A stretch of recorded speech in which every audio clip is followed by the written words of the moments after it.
Chapter 35. The desert night pressed around him like a suffocating shroud. Even with the sun long set, the sand radiated heat, and the wind carried a dry whisper, like voices buried in the dunes. Marius moved carefully, his boots crunching against the rock-strewn ground as he approached the weathered stone. This was the place. After years of dead ends, lost trails, and misleading whispers in the archives, he had finally found it. A thin leather-bound journal rested in his pack, a relic retrieved from a forgotten monastery deep in the Alps. Its pages had nearly disintegrated, but the last entries spoke of dreams and visions, of symbols etched in fire, and of a powerful artifact hidden beneath the sands. The Sphinx in older writings, the Holy Grail in the newer. Whatever it was called, it was supposed to hold immense power. If he found it, maybe it will end this useless war and help them come out of the shadows. The entrance loomed like a mouth. He stepped through. The walk through the long and narrow corridor lasted for a few minutes before it widened without warning, into a cavernous expanse. The sudden stillness was unnerving, like the chamber had been holding its breath for centuries. The air was thick, dry, almost humming with dormant power. The walls, smooth and cool to the touch, curved inward with unnatural precision. Shapes emerged in the flickering torchlight, faded murals and carvings that seemed to shift when he wasn't looking. Symbols bled into scenes, processions led by masked figures, rites performed beneath darkened skies, deities with animal faces presiding over the trembling forms of mortals. And there, buried in shadow, figures with elongated teeth, gazes fixed downward as humans knelt before them in silent surrender. His heart raced. This is it. He had found it. What else could it be? He looked around, breath caught in his throat. The chamber was empty. No relic, no altar, no grail. There has to be more. He dropped to one knee, pulling the brittle journal from his satchel. Carefully he opened it, flipping through the worn pages by torchlight, symbols, rituals, warnings. Then he found it. A sketch of a wall, and beneath it, a notation in blood-red ink. Only blood shall wake the gate. His eyes snapped up. He turned slowly, scanning the chamber. One wall was different, less worn, less adorned. As he approached, the dust thickened, hiding something beneath its layers. He brushed it away with his palm. Stone met skin. But not just stone. Metal. A smooth, circular disc, cold and unyielding. He froze. This was it. Without hesitation, he drew a blade from his belt. He pressed the tip against his palm and dragged it across, watching the blood bead and run down his wrist. Then he pressed his hand to the disc. For a moment, nothing. Then, a soft click. Stone shifted, the wall groaned open, revealing a dark passage beyond. Torch in hand, he stepped inside. The room he entered was nothing like the rest.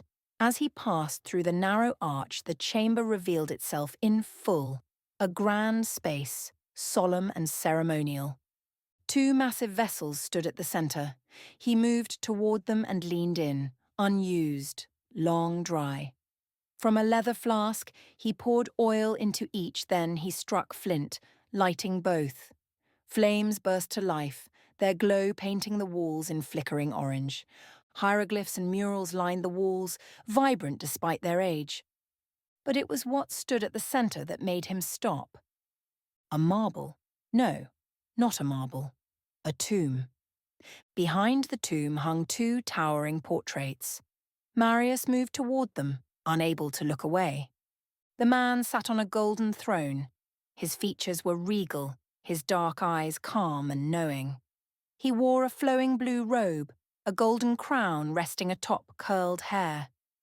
Everything about him radiated nobility and stillness. Peace. The woman beside him seemed even more striking. Her pink robe flowed over a deep red dress, and her face, delicate, perfect, was framed by long black hair.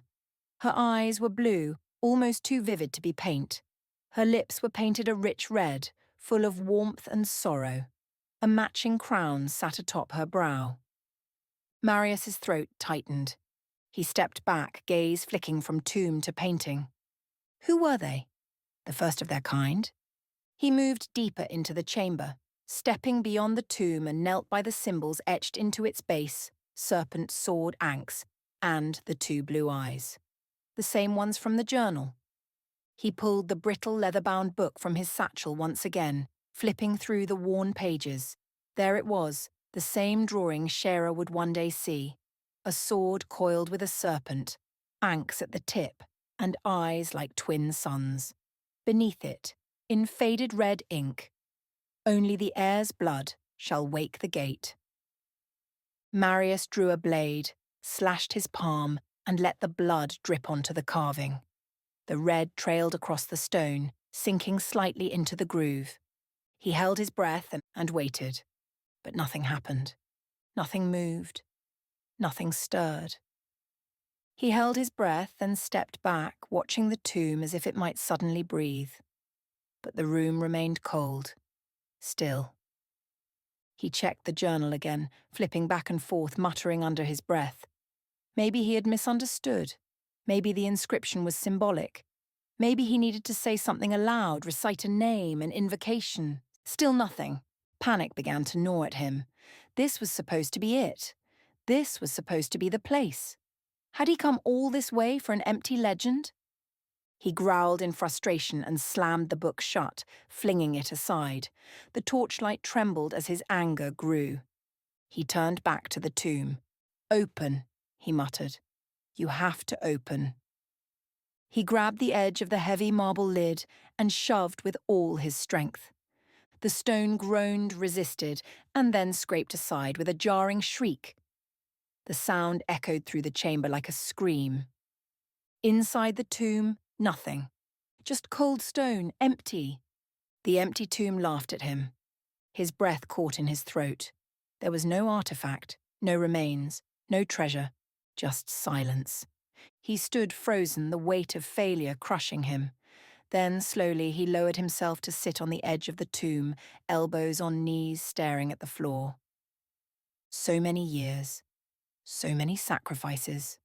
For this? Then, click! A soft, unmistakable sound. He straightened. The stone beneath the tomb shuddered. Then it moved. The sound of stone grinding against stone filled the air as part of the floor beneath the structure shifted. A seam appeared, a slit of darkness yawning open. Then silence again. Marius stepped back, torch raised, unsure of what he was seeing. Then, slowly, a shape emerged from the gap. A figure. A woman. Her steps were unsure, slow, like someone walking after centuries in the dark. Her skin was pale, her long hair golden and tangled. She wore no crown, no regalia, just simple ancient fabric clinging to her form. Her breath was shallow, her eyes, at first closed, fluttered open. Blue. She swayed, her hand briefly catching the edge of the tomb to steady herself. Marius stood frozen, unable to speak. She didn't acknowledge him right away. Her gaze swept the room like she was remembering where she was. Or perhaps, who she was. Minutes passed. Marius still said nothing. She finally turned to him. Her voice was hoarse, soft. "Who are you?" "Marius," he said, barely above a whisper. "I came seeking the Sphinx." She blinked slowly. A faint, tired smile touched her lips. "There is no Sphinx," she murmured. "Only what remains."